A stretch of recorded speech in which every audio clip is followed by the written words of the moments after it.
कमर की दबी हुई नस को कैसे ठीक कर सकते हैं। सबसे पहले मैं आपको बताऊंगा कमर की दबी हुई नस होती क्या है।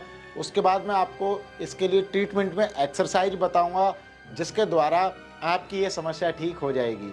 तो कैसे करके ठीक होगी, उससे पहले आपको ये समझना ज़रूरी है कि हमारी जो कमर की दबी हुई नस एमआरआई या फिर हमने कोई एक्सरे कराया होता है तो एमआरआई में हमारे अक्सर ये सवाल लिखा होता है disc bulge L4, L5, S1 area में। इसमें से कुछ भी आपके लिखा है, कोई सी वर्टेब्री का नाम लिखा है तो आप समझ जाइए आपको डिस्क बल्जिंग का मतलब है आपकी कमर में नस दब रही है, आपकी डिस्क बाहर निकल गई है। तो इसको कैसे ठीक करेंगे पहले मैं आपको समझाऊंगा। ये दबी हुई नस होती कैसी है, देखो ये सब नॉर्मल है, ये पीली पीली ये सब नर्व है। नर्व, ये नर्व होती है, मेडिकल टर्म में हम इसको नर्व रूट बोलते हैं, यहाँ से निकलती हैं, इसको हम नस बोलते हैं आम भाषा में।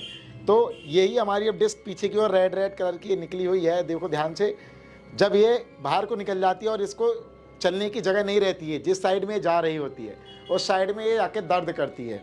तो सिंपल सा आप समझ गए, ये तो होगा कमर की नस दबना। बाकी अगर आप जानना चाहते हो डिस्क बल्ज होता क्या है मेडिकल टर्म में, तो या क्या आप आई बटन की वीडियो को देखना, ये पूरी वीडियो हिंदी में होने वाली है।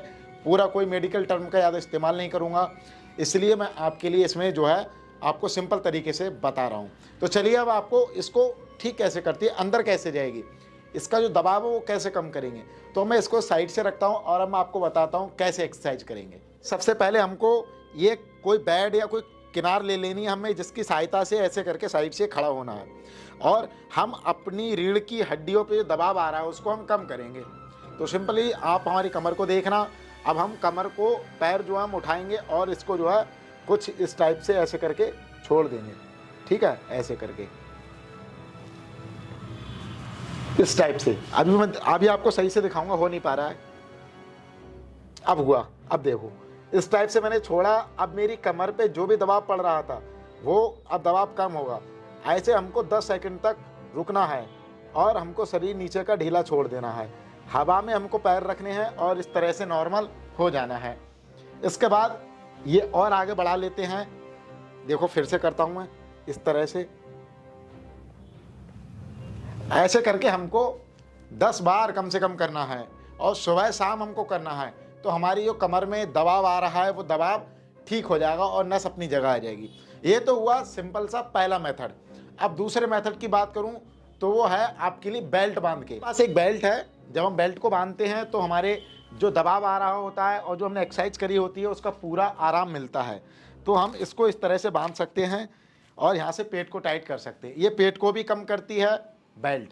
तो और बाकी आप पीछे से देखेंगे तो कुछ इस टाइप से देखो, अच्छी लग रही होगी और कपड़े के अंदर भी इसको पहन सकते हैं। तो इसको खरीदने का लिंक मैंने डिस्क्रिप्शन में दे रखा है। बाकी फ्रेंड्स, अगर आपकी कमर में बहुत ज़्यादा नस दब रही है और आप परेशान हैं तो आप हमारे क्लिनिक पे आ सकते हैं। हमसे कॉल करने के लिए, अपॉइंटमेंट लेने के लिए, बात करने के लिए नीचे मैंने एक लिंक दे रखा है, जाके आप वहाँ पर जाके फॉर्म को भरिए और मेरे से डायरेक्ट कॉल पे बात करिए। बहुत ईजी मेथड है। इसके अलावा मैंने कायरोप्रैक्टिक ट्रीटमेंट, इसके अलावा फिजियोथेरेपी, इसके अलावा बहुत सारे तरह तरह के ट्रीटमेंट मैंने बताए हैं। जाके आप एंड स्क्रीन कार्ड की पूरी प्लेलिस्ट को देखिए। मिलता हूँ मैं किसी अन्य वीडियो के साथ में, आई बटन को देखना। तब तक के लिए बाय।